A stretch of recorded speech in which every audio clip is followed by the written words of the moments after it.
Another week of Chair Shot Reality. WrestleZone.com as the summer tour of 2016 continues. We loved our friends over the Squirrel Hill Sports Bar. I'm sure we'll be back there later this summer, but we're taking a detour. We're at the pub at Tonydale, Oakdale, PA, just outside of Pittsburgh, enjoying some happy hour. Icy Light Girls on their way. Josh Eisenberg, when you give him beer specials, he's going to show up. When you give me girls, I'll show up. Justin LaBar here with you.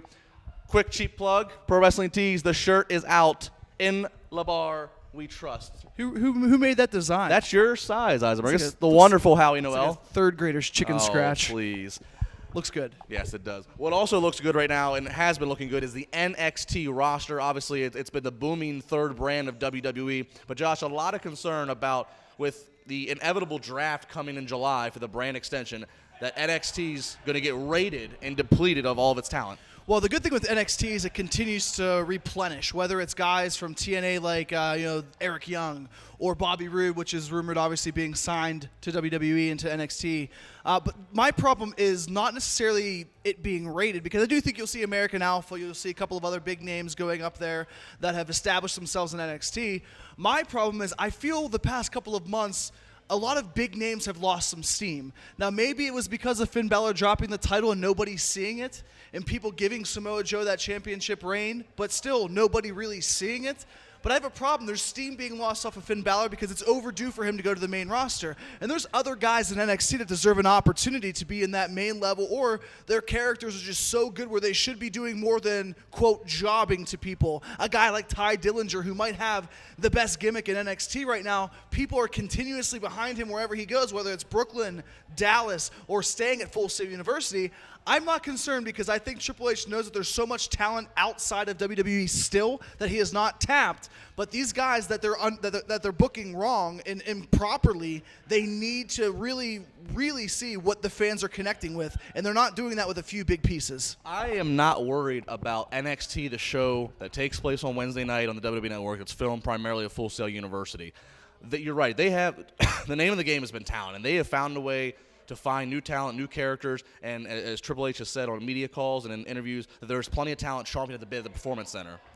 That said, what I'm worried about is the crop of talent, and it's going to be the largest surge ever. The crop of talent that goes to Raw and SmackDown that gets sprinkled through. I'm worried about that so many new characters at once. We've seen how critical it is with Apollo Crews, Tyler Breeze, even Adam Rose, and these are all the ones that went bad, and there are ones that have gone good, like Enzo and Cass, like Sami Zayn, like Kevin Owens. But there's obviously, when you have too many guys coming at once, it's so hard to tell all the audience, hey, all these guys are new and all these guys matter, and you need to almost do it in a staggered format. But with this draft, that's probably not going to allow that to happen. It's going to be all these new guys at once and trying to get the audience that's not familiar with them familiar with them. But I also think that WWE does such a good job. Yes, there's been some failures, and we understand that. But there's been, like you said, some really big successes, and WWE has been able to put these pieces in place. Guys like Sami Zayn and Kevin Owens, even to an extent Neville. I mean, did anybody really think Neville was going to be a main event player coming into WWE's main roster when he debuted? No. But there's always a time and place for guys to adapt to the main level, to the main roster.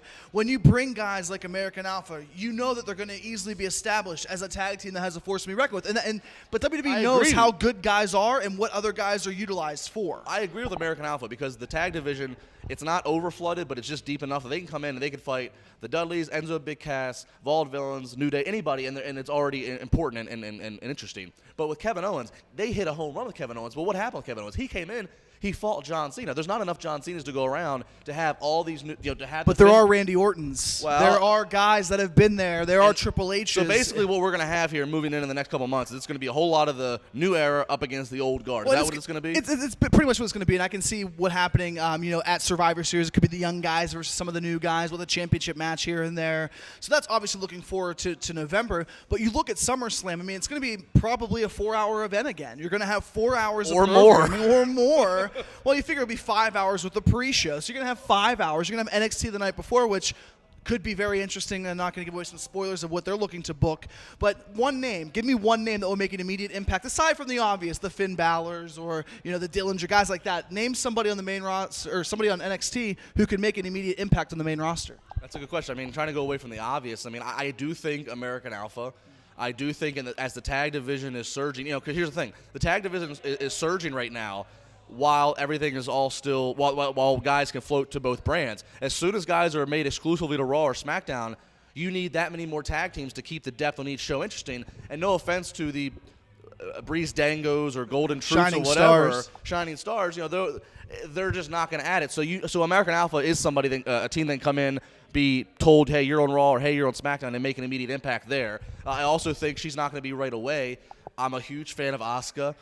My only concern with Asuka is she's been able to get away, same thing with Nakamura, not really speaking because the NXT crowd doesn't need to hear them speak. Actions speak louder than words. But when you're on Raw and SmackDown, that's still Vince's vision, and it's still entertainment-based. You still need to be able to talk people in the arena, and I'm curious if Asuka can do that. Well, I think the only thing that I see with this draft, wrapping it up here, is there's not going to be as many big names from NXT moving up. Yeah, you're going to have Alpha. I think Finn Balor actually debuts before the draft. But I don't think you need 5, 6, 7 NXT people to come up because I think you can sprinkle them out through the course of 3 or 4 months rather than just one big draft. One big new shirt. Buy the shirt. At Josh Eisenberg 4. At Sales Justin are bad. LaBar. That's why he's hyping this twice in one It just segment. came out. At Justin LaBar. Rennell Hunt's going to join us. We got plenty more to talk about this weekend. Josh and I are not done, though. The CSR Originals are going to cap this weekend off, this delayed weekend off on Monday when we talk about Brock Lesnar. Yes, the topic everybody wants to talk The about. Beast. We're going to break down and book how this whole saga is going to go down. Don't miss it.